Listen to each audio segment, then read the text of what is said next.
Huyu ndugu yangu ambaye saa hii ametupigia kelele hapa, amekuwa naibu wa rais miaka miwili. Hakuna project hata moja hapa Tharaka Nithi, pale Murang'a, pale Laikipia, hakuna hata project moja ametetea akiwa naibu wa rais wa Jamhuri ya Kenya kwa miaka miwili.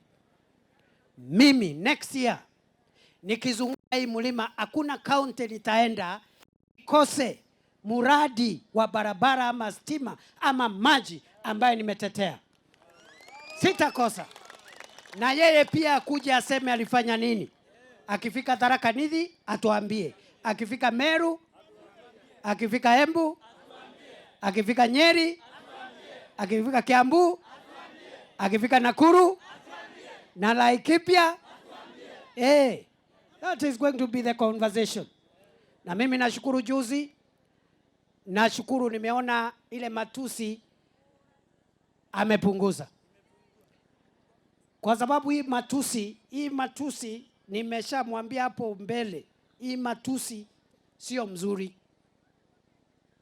Lakini siku hizi nimeona amepungua na hiyo ni mzuri, na tunamtakia mema katika ile mambo anatafuta. We have no problem. Bora bila kututusi. We have no problem. Atafute kile anatafuta na mimi nitafute pande hii. Yeah. Na kwa sababu tunaenda kuwanyorosha.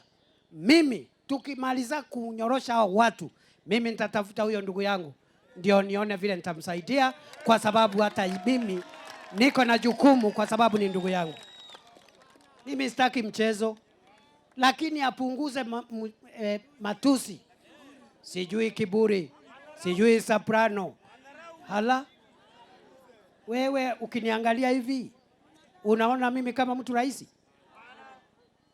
Tukienda hiyo njia, my friend, hautafika mahali.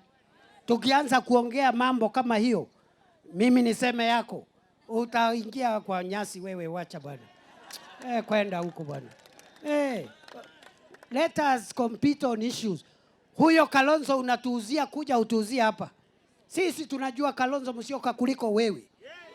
Ni kweli si kweli? Kuna watu wanajua Kalonzo Musyoka kuliko sisi? Si alisomea hapa Meru School? Si ni mtu ya Tharaka hapa?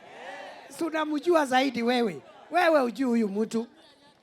Na kama kwa miaka 40 ndugu yangu Kalonzo ameshindwa kufanya chochote, there is nothing new that he can do now. It is not possible.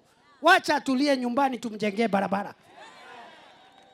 Na tuombee Mungu, kwa sababu sasa ndio wakati tumefika pale. Lakini sio kutuletea kisirani hapa.